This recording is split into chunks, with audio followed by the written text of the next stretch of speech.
It's come to question number 3, that is find LCM and HCF of the following integers by applying the prime factorization method. अब इसमें आपको करना यही है कि इसका LCM और HCF निकालना है, बट इसको वेरीफाई नहीं करना है इस क्वेश्चन में. तो पहला वाला क्या है क्वेश्चन, चलो इसको निकालते हैं. 12, 15 एंड 21. तो इसका हम LCM पहले निकालेंगे. 2 6 are 12, 15 as it is, 21 as it is. Then 2 3 are 6, 15 as it is, 21 ऐसे ही लिख लेना है. ठीक है. देन अब ये 3 से जाएगा. 3 1 are 3, 3 5 are 15 एंड 3 7 are 21. अब ये देखो यहाँ पे 5 भी प्राइम नंबर है और ये 7 भी, ये अपने ही नंबर से जाएगा. तो हम पहले लिखेंगे 5. So 5 1s are 5, 7 as it is, then 7 7 1s are 7.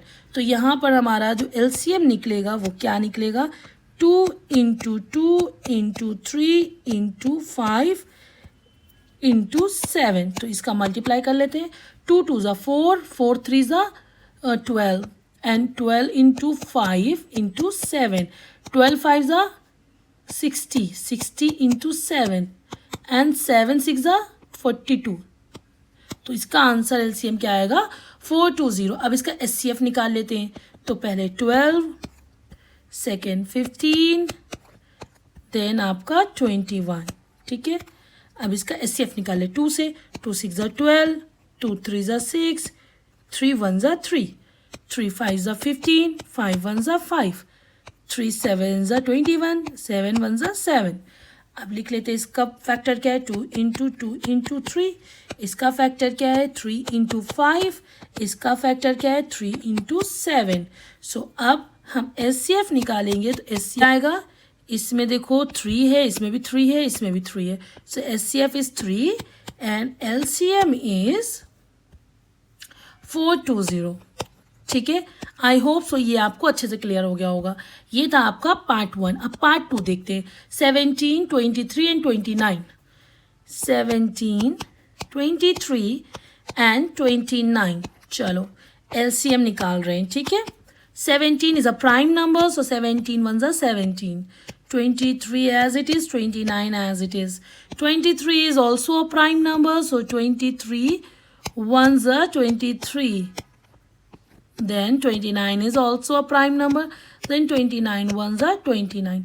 अब क्या आया, 17 into 23 into 29.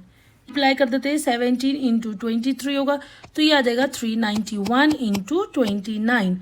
अब इसका मल्टीप्लाई हमारा हो जाएगा 29 से, तो ये आ जाएगा 11339. ठीक है. ये इसका LCM हो गया. अब HCF के लिए सबको अलग अलग निकाल लेंगे. पहले तो हमारा क्या था, 17, देन 23, देन 29. अब देखो ये तीनों के तीनों प्राइम नंबर है, तो ये अपने ही नंबर से जाएगा, ये अपने नंबर से जाएगा और ये अपने नंबर से जाएगा. तो इसका मतलब इसका जो फैक्टर आएगा 1 इंटू 17 होगा, इसका 1 इंटू 23 होगा, इसका 29 इंटू 1 होगा. तो इसका कॉमन फैक्टर क्या हो जाएगा, 1 1 1. तो इसका HCF इक्वल्स टू 1. ठीक है. चलो नेक्स्ट है 8 9 एंड 25. इसका भी LCM हम निकाल लेते हैं. सो कैसे निकालेंगे, 2 4s are 8, 9 as it is, 25 as it is. Then 2 2s are 4, 9 as it is, 25 as it is.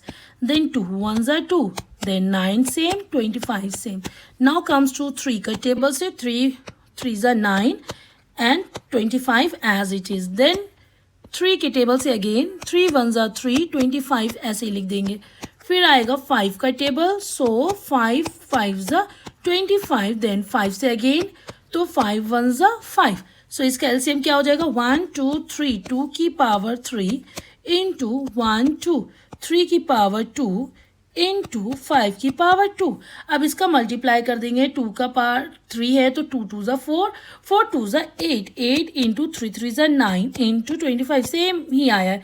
ठीक है. अब इसका मल्टीप्लाई कर देंगे. 25 इंटू 9 करेंगे तो 25 का 9 टाइम मल्टीप्लाई करते हैं तो 2 2 5 आता है, 225 एंड 8. और जब इसका मल्टीप्लाई करेंगे तो इसका मल्टीप्लाई करने पे आ जाएगा हमारा 1800. तो LCM क्या हो गया, ये 1800. अब इसका HCF निकाल लेते हैं. किसका, 8 का, 9 का एंड 25 का. 2 4 ज़ा 8, 2 2 ज़ा 4, 2 1 ज़ा 2, 3 3 ज़ा 9, 3 1 ज़ा 3, 5 5 ज़ा 25, 5 1 ज़ा 5। तो फैक्टर क्या है इसका 2 2 2, इसका फैक्टर क्या है 3 3, इसका फैक्टर क्या है 5 5। अब इस एचसीएफ में देखो क्या इसमें कोई भी कॉमन नहीं, तो इसका मतलब इसमें कॉमन क्या होगा 1 1 1। सो इसका एचसीएफ क्या आ जाएगा 1। ठीक है, आई होप सो ये वाला आपको क्लियर हो गया होगा कि कैसे इसका 1 आ रहा है एचसीएफ। क्वेश्चन नंबर 3 डन होता है।